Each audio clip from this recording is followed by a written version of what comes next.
Well, Tavis, that's ludicrous, as Mike Tyson might say. And because everybody, I was the first, so I wanted to be calm and reasonable in articulating my viewpoint. But I'm fired up right now. All right, and I'm going to just take half a minute more because I want to say this. First of all, he is the first black president, but we got to remember that. Jackie Robinson was the first.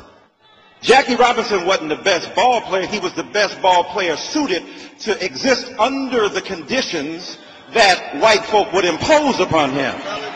So I'm not suggesting that Mr. Obama is not a brilliant man. I knew him earlier than most people in this building, since '91. I was with Obama when most people who were black were with Hillary Clinton, when they were calling him Barack Obama. I knew who he was. I loved him. So I take second seat to no one. I love him. I love him walking down Air Force One. I love how he walks down and hollers at people. I love how he looks at black folk. I love how he looks at white folk. I love how he gives that Negro intimacy that is communicated telepathically. I love all of the symbolic gestures that are articulated from Obama. But at the end of the day, he's Jackie Robinson. I'm waiting for Willie Mays to come behind him because Willie's got a hell of a thing. Number two, how you gonna say you just the president of black folk? No, Sherlock. We didn't know that. Of course we knew that. I'm the very person who said he got to holler at white folk and wink at us. So don't tell me that I didn't understand that you had to engage in code switching, which is the predicate for acceptance in the larger circle of white supremacist logic, so that you could then get in with a black voice. But don't get up in there and become who you said you were against to begin with. Your point is that, and I'm not talking about black versus white, I'm talking about right versus wrong. So my point is, you are the president of everybody, which includes me. I am from America too.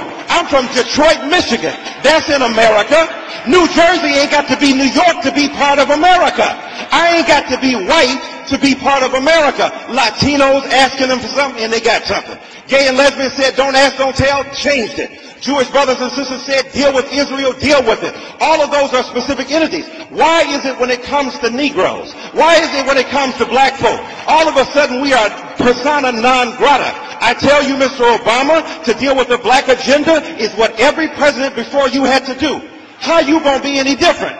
Abraham Lincoln had to deal with race. George Washington had to deal with race. LBJ had to deal with race. How come you the first president that ain't got to deal with race? It wasn't a black president who passed the Civil Rights Bill. It wasn't a black president who passed the Voting Rights Act. It wasn't a black president who passed the Fair Housing Act. It wasn't a black president who dealt with fair housing. It wasn't a black president who dealt with affirmative action.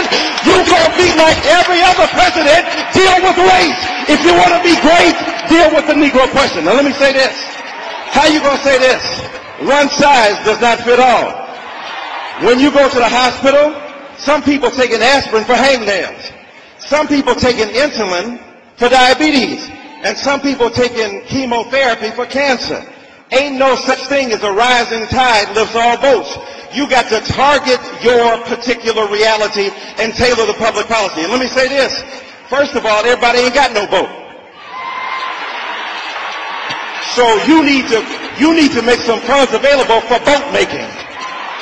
Then when we get to boats, some people got them little dinghies out there, and some people got some cruise liners. And the folk with the cruise liners don't give a damn what you do anyway. So the rising tide is not going to benefit us because we're being displaced by those big cruises. How are you going to deny Negroes money? 17% almost unemployment, 9% with white folk, 12% with Latinos, and tell me it's all equal. I'm telling you this. You bailed out the notorious AIG. You bailed them out. You bailed out General Motors, but you can't bail out African-American people who put together dimes and nickels and had parties for you to make sure that you could get up in the White House. And now when you get there, you can't have amnesia. Let me say this. Let me say this. Last second, Dr. Green. Let me say this and I'm going to be done. It ain't no stimulus, it's stimulant. We ain't been stimulated. Look, when the money, as Dr. Malvo said, goes to the states, look at what monies have gone to the states. Montana and Dakota have gotten $1,200 per state resident. Those are the least diverse states in the nation. The most diverse states, Texas, New Jersey, New York, Florida got $600 per. So even by Mr. Obama's logic, if it's a race-neutral, color-blind distribution of resources, even in that setup, black folk ain't getting it. So I want to tell you this. When you talk to Mr. Obama, I love him. I love him like my brother because I'm so proud of him. Don't mistake cultural pride for political accountability. Black people think that Obama is Martin Luther King Jr. Excuse me. Martin Luther King Jr. shed blood in Memphis. From that blood and the soil in which that blood was mixed sprouted every ability of black people in a post-King era to survive. When that martyrdom rose up, it was 40 years from King's assassination to Obama's inauguration. So don't tell me you stencil his face next to King's and they're the same. You think Obama is Moses. He is not Moses. He's Pharaoh. You got to understand that Pharaoh, I'm not dogging him. I'm talking about his office.